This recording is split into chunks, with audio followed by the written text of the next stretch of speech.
Duluth is known for its scenic views across the city, but one location stands out from the rest.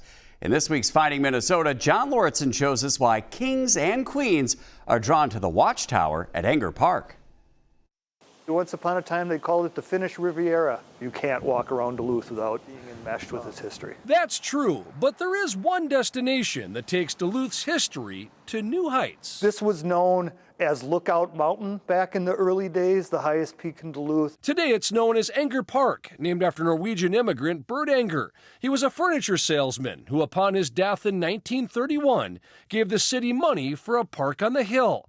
The catch was that he also wanted a watchtower built on site. This is the very top of the tower. It's 5 stories up, but it's also 531 feet above sea level. From here, you can see most of Duluth and about 25 miles into Wisconsin. It's absolutely worth it. There's the famous aerial lift bridge with an oar boat sitting out. Tony Durkins is an author with Zenith City Press. He's written about Enger Memorial Tower and says the 85-year-old structure was made out of stone, found just feet from where it stands.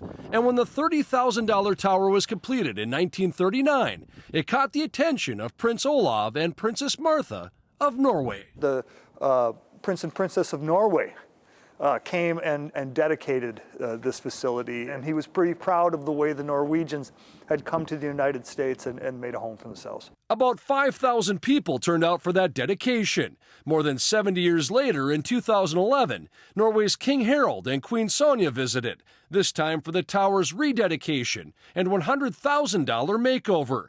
A makeover that included the addition of LED lights, which act as a beacon for visitors. And now the entire tower can be bathed in different colored lights. For instance, when Prince unexpectedly died, the tower was bathed in purple. I love coming up and watching the ships. You can see the one way over there in Superior too. That's why I like to come up here. Ari Robbins and her dog Zeppelin are among thousands of park visitors each year who are taking advantage of the new and improved tower. I would definitely agree. It is the best view of Duluth, for sure. And it seems like each step in the tower has a story of its own, a place that stands out no matter the time of year or the time of day. Well, this is one of the few places in Duluth you can see a sunrise and a sunset from. It's an amazing place. In Duluth, with photojournalist Mike Durenberger, John Lauritsen, WCCO News.